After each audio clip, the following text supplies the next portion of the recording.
Madam Chair, thank you. Welcome to each of the witnesses. In July of 2021, the out-of-stock rate for baby formula was only 8%. Fast forward to March of 2022, that rate had risen to 30%.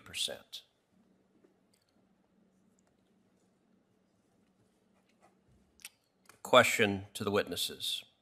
Wouldn't you say that when a rate nearly quadruples, that it warrants a response from the federal government and ideally a president that is aware of the crisis that is happening under his administration?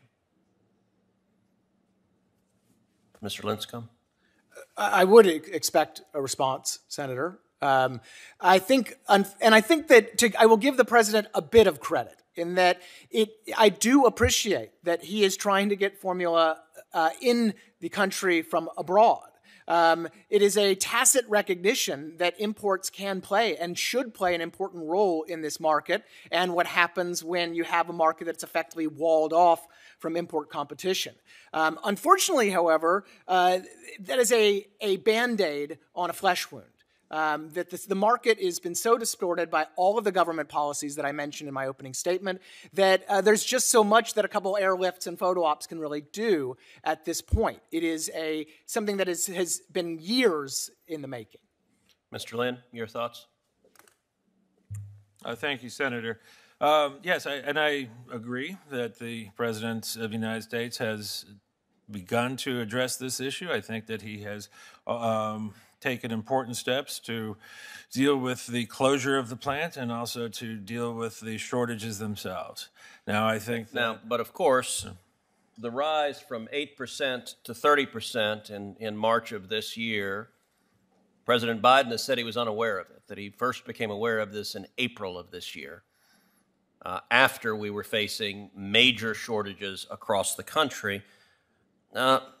Ms. Carney, let me ask you, what negative effects have you seen on the children in your hospital from this formula shortage? Thank you, Senator Cruz. We are continually struggling. There. Okay, it's all good now. Thanks. Okay, thank you. Thank you, Senator Cruz. We have been struggling over the last few months to make sure that we find appropriate substitutions for the formulas that we cannot find, and things that will be metabolized and absorbed properly in our patients. But more than that, out in my community, I have seen a lot of dietitians struggling to help mothers and babies find the right substitutions that they can feed. For instance, I referred to the almond milk situation in one community, and I really feel like we need to really focus more on this help to mothers and babies. We're talking about lives of babies and children. I don't know that we can just say, okay, the market is open, let every mother choose which formula she wants. They really need some guidance, some medical guidance, and some guidance from professionals that know nutrition. So I love that we're trying to think about ways we can make more formula available, but it's not going to be something that mothers and parents can just go out there and choose on their own. They do need some guidance in doing that. So, Ms. Carney, moms around the country are being told to just breastfeed. But am I right that for a significant percentage of mothers, they have difficulty doing so, and indeed there may be medical reasons why doing so is not advisable? Really appreciate that question. We know that breast milk, human breast milk, is the optimal choice for infant nutrition.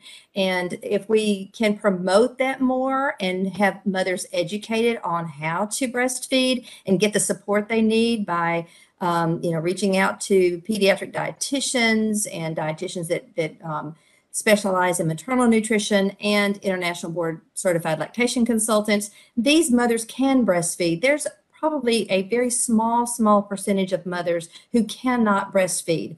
Many mothers think that they're not able to breastfeed because they run into problems, challenges, even things that I mentioned with going back to work. That's a huge roadblock sometimes.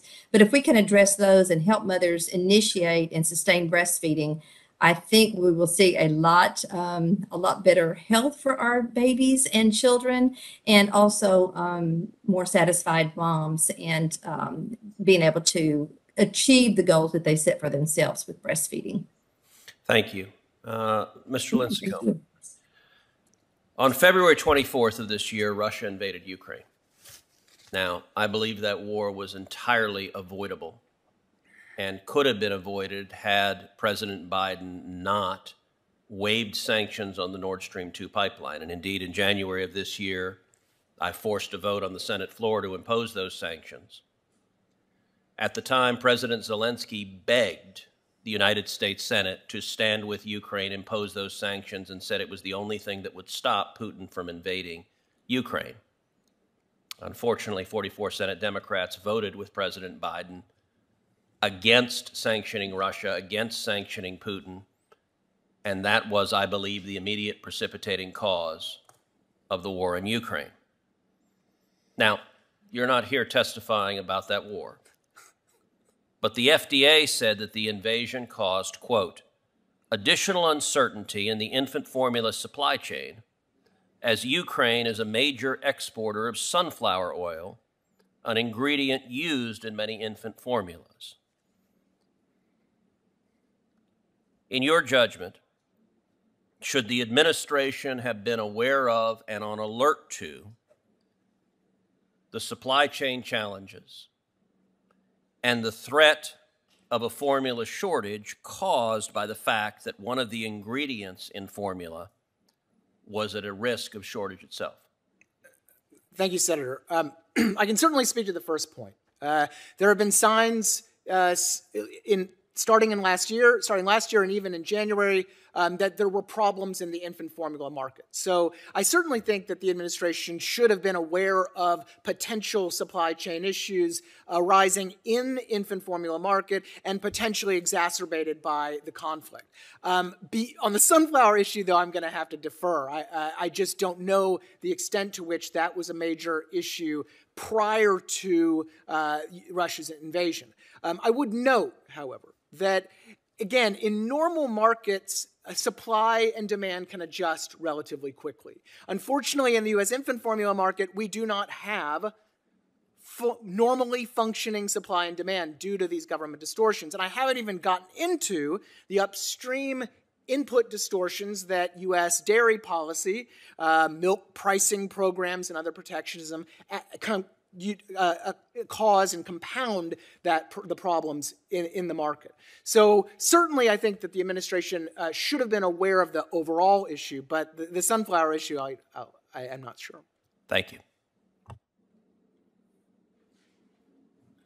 Okay, very good. Next up, the patient, Senator Booker. Thank you for your leadership in this area. In the medical context, I'm not sure if I want to be the patient, but thank you very much. Thank you very much. I'm grateful for this hearing. I'm grateful for the ranker and the chairwoman for hosting it. I just want to talk really quick about the role